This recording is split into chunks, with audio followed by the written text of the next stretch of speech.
Hi friends, മിയാനി കിച്ചൻ്റെ പുതിയൊരു വീഡിയോയിലേക്ക് എല്ലാവർക്കും സ്വാഗതം. അപ്പോൾ ഇന്ന് ഞാൻ രാവിലെ എഴുന്നേറ്റപ്പോൾ ടിഫിൻ എന്തുണ്ടാക്കും എന്നുള്ളൊരു ഒന്നും പിടികിട്ടുന്നില്ല. എൻ്റെ കയ്യിൽ കുറച്ച് ചോറ് മാത്രം ഫ്രിഡ്ജിൽ ബാക്കി ഇരിപ്പുണ്ട്. ഇത് ബാസ്മതി റൈസിൻ്റെയാണ്. അപ്പം ഇതുകൊണ്ട് എന്തെങ്കിലും തട്ടിക്കൂട്ടാൻ നമുക്ക് ടിഫിന് വേണ്ടിയിട്ട് വീട്ടിലുള്ള സാധനങ്ങളൊക്കെ ഇട്ടിട്ട് ഒരു തട്ടിക്കൂട്ട് ഫ്രൈഡ് റൈസ് നമുക്ക് ഉണ്ടാക്കിയെടുക്കാം. അപ്പോൾ അതിൻ്റെ വീഡിയോയിലേക്ക് നമുക്ക് പോകാം. ഞാനൊരു പാൻ അടുപ്പത്ത് വെച്ചു.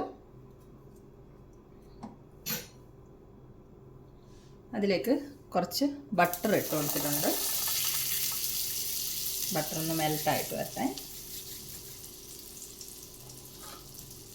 രാവിലെ എല്ലാ വീട്ടമ്മമാർക്കും ഉള്ള ഒരു ടെൻഷനല്ലേ ടിഫിൻ എന്ത് ഉണ്ടാക്കും എന്നുള്ളത്.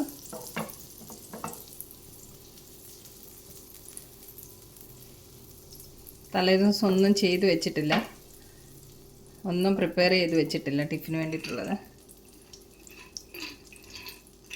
അപ്പം ഈ ബട്ടറിലേക്ക് നമുക്ക് കുറച്ച് അണ്ടിപ്പരിപ്പ് ഇട്ട് കൊടുക്കാം. അതൊന്ന് ഫ്രൈ ആയി വരട്ടെ. അണ്ടിപ്പരിപ്പ് ഫ്രൈ ആയി വന്നിട്ടുണ്ട്. ഇത് നമുക്ക് കോരി മാറ്റി വെക്കാം. ഇനി ഈ ബട്ടറിലേക്ക് നമുക്ക് കുറച്ച് ചെറുതായിട്ട് ചോപ്പ് ചെയ്ത് വെച്ച് വെളുത്തുള്ളി ഇട്ട് കൊടുക്കാം. ഞാനൊരു 8 തല്ലി എടുത്തിട്ടുണ്ട്. ഞാൻ ഉദ്ദേശിക്കുന്നത് ഒരു ഗാർലിക് എഗ് ഫ്രൈഡ് റൈസാണ്. അത് നമുക്ക് നല്ലപോലെ ഒന്ന് മൂപ്പിച്ചെടുക്കാം.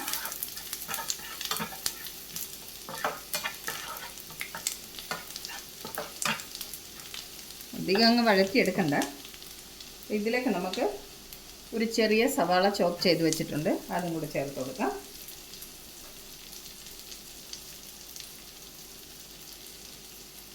ഇതും കൂടെ ഒന്ന് ചെറുതായിട്ട് വഴറ്റിയെടുക്കാം.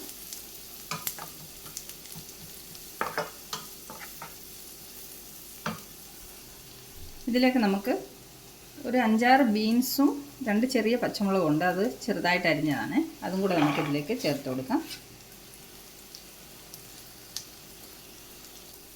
ഇനി ഇതിലേക്ക് കുറച്ച് ഗ്രീൻ പീസ് ചേർത്ത് കൊടുക്കാം. ഇത് ഫ്രഷ് ഗ്രീൻ പീസാണ് കേട്ടോ, ഫ്രോസൺ ഒന്നുമല്ല. ഇതെല്ലാം കൂടെ ഒന്ന് നമുക്ക് വഴറ്റിയെടുക്കാം. ഈ വെജിറ്റബിൾസിലേക്ക് ആവശ്യമുള്ള ഉപ്പ് നമുക്ക് ചേർത്ത് കൊടുക്കാം. കുറച്ച് മുന്നിട്ട് നിന്നോട്ടെ, നമുക്ക് ചോറും കൂടെ ചേർക്കാനുള്ളതല്ലേ. ഇത്ര മതി. ഇതൊന്ന് വാടി വരട്ടെ.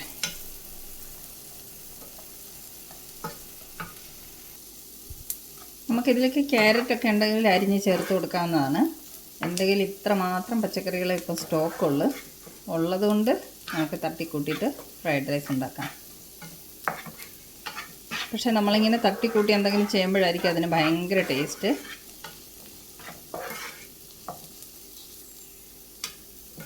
നമ്മുടെ വെജിറ്റബിൾസൊക്കെ വാടി വന്നിട്ടുണ്ട്. ഒരുപാട് അങ്ങ് വഴറ്റിയെടുക്കണ്ട. ഫ്രൈഡ് റൈസിൽ വെജിറ്റബിളൊക്കെ കുറച്ച് ക്രഞ്ചി ആയിട്ട് നമ്മൾ കടിക്കുമ്പോൾ തോന്നണം.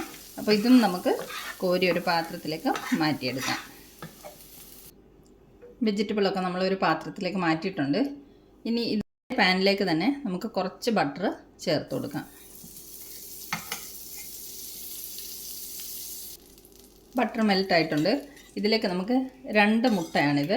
ഇതിൽ ഉപ്പിട്ടിട്ട് ഞാനൊന്ന് ബീറ്റ് ചെയ്ത് വെച്ചിരിക്കുന്നതാണ്. ഇത് നമുക്കിതിലേക്ക് ഒഴിച്ചു കൊടുക്കാം.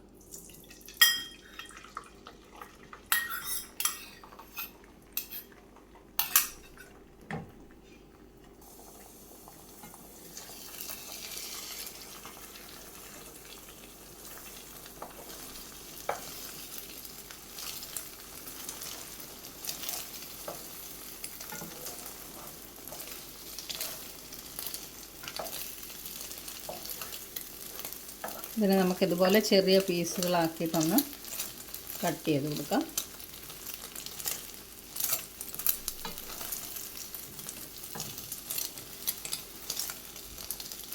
നമ്മുടെ എഗ്ഗ് റെഡി ആയിട്ടുണ്ട്. ഇതിലേക്ക് നമുക്ക് ഈ വെജിറ്റബിൾ വഴറ്റി വെച്ചിട്ടില്ലേ, ഇത് ഇതിലേക്ക് ചേർത്ത് കൊടുക്കാം. എല്ലാം കൂടെ ഒന്ന് ഇളക്കി മിക്സ് ചെയ്യാം.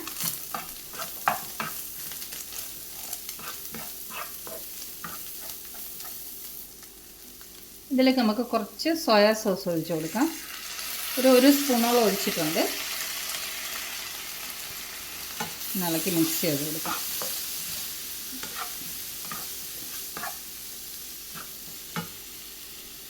ഇനി നമുക്കിതിലേക്ക് കുറച്ച് ഒറിഗാനോ ചേർത്ത് കൊടുക്കാം. ഒറിഗാനോ ഒക്കെ ഉണ്ടെങ്കിൽ ചേർത്താൽ മതി കേട്ടോ, ഇല്ലെങ്കിൽ സ്കിപ്പ് ചെയ്യാം. എൻ്റെ കയ്യിൽ ഇരുന്നുകൊണ്ട് ഞാൻ ഇട്ടതാണ്. ഒറിഗാനോ ഒക്കെ ഇടുമ്പോൾ ഒരു നല്ല സ്മെല്ലും നല്ലൊരു ടേസ്റ്റും ഒക്കെ കാണും ഫ്രൈഡ് റൈസിന്.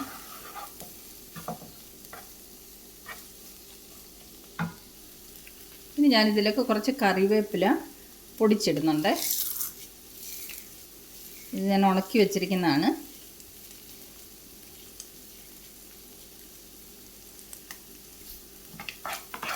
ഇഷ്ടമുണ്ടെങ്കിൽ ഇട്ടാൽ മതി. എനിക്ക് കറിവേപ്പില എനിക്കൊരു വീക്ക്നെസ്സാണ്, അതുകൊണ്ട് ഞാൻ എല്ലാത്തിലും കറിവേപ്പില കൂടുതലിടും. അപ്പോൾ പൊടിച്ചിടുമ്പോൾ നമുക്ക് ഇതിൽ കറിവേപ്പില ഇട്ടിട്ടുണ്ടെന്ന് കാണാനും പറ്റില്ല. അപ്പോൾ ഇത് റെഡി ആയിട്ടുണ്ട്. ഇനി നമുക്കിതിലേക്ക് ചോറ് ചേർത്ത് കൊടുക്കാം. നമ്മൾ ഫ്രൈഡ് റൈസ് ഉണ്ടാക്കുമ്പോൾ ഫ്രിഡ്ജിൽ വെച്ച് തണുപ്പിച്ച ചോറാണ് ഏറ്റവും നല്ലത് കേട്ടോ. അപ്പോൾ ഒട്ടിപ്പിടിക്കാതെ നല്ല ഇതായിട്ട് കിട്ടും. ഇതിന് നമുക്കൊന്ന് ഇളക്കി മിക്സ് ചെയ്തെടുക്കാം.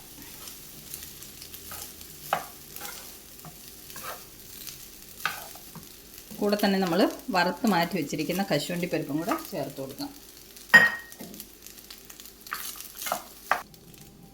എല്ലാം ഇളക്കി മിക്സ് ചെയ്തിട്ടുണ്ട്.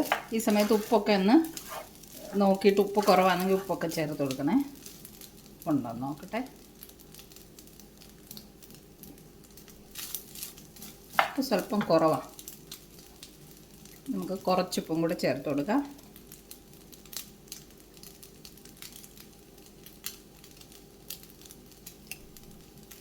ഇനി ഇതിലേക്ക് വേണ്ടത് ഒരു 1/4 സ്പൂണ് വിനീഗർ ഒഴിച്ചു കൊടുക്കാം. ഒരു 1/4 സ്പൂൺ മതി കേട്ടോ.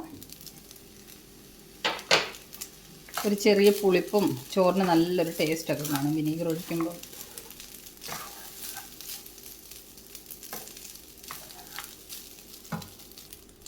ഇനി ലാസ്റ്റ് നമുക്കിതിൻ്റെ മുകളിലേക്ക് കുറച്ച് കുരുമുളക് പൊടി ഇട്ട് കൊടുക്കാം.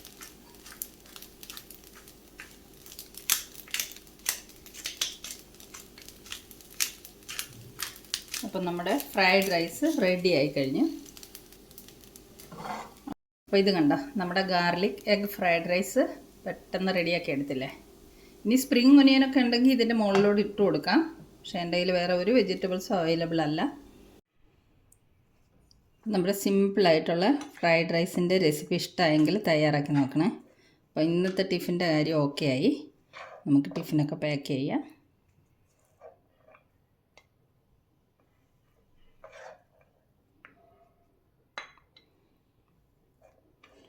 എന്ത് വെജിറ്റബിൾസ്, ക്യാരറ്റ്, അതുപോലെ സ്പ്രിംഗ് ഒനിയനൊക്കെ ഉണ്ടെങ്കിൽ എല്ലാം ഇടുന്നത് കുറച്ചും കൂടെ ടേസ്റ്റ് കൂടും. ഇതും ടേസ്റ്റ് കുറവൊന്നുമില്ല കേട്ടോ, നല്ല ടേസ്റ്റ് ഉണ്ട്. അപ്പം നമ്മുടെ ടിഫിൻ റെഡി. ഇതിൻ്റെ കൂടെ കറിയുടെ ഒന്നും ആവശ്യമില്ല, എന്നാലും ഞാൻ ഒരു പീസ് അച്ചാർ എടുക്കാം. നല്ല സൂപ്പർ നാരങ്ങ അച്ചാർ 2 ആഴ്ചയായി ഉണ്ടാക്കി വെച്ചിട്ട് ഇന്നാണ് ഞാൻ എടുക്കുന്നത്. കുപ്പി തുറക്കുന്ന ഇന്നാണ്. കണ്ടോ, ഇതുപോലെ ലഞ്ചിന്. അപ്പോൾ ഈ വീഡിയോ ഇഷ്ടമായെങ്കിൽ എല്ലാവരും ഇതുപോലെ റെസിപ്പി ഇഷ്ടമായെങ്കിലും തയ്യാറാക്കി നോക്കണം. മറ്റൊരു സിമ്പിൾ റെസിപ്പിയുമായി നമുക്ക് മിയാനി കിച്ചണിൽ വീണ്ടും കാണാം. Thanks for watching the video. By.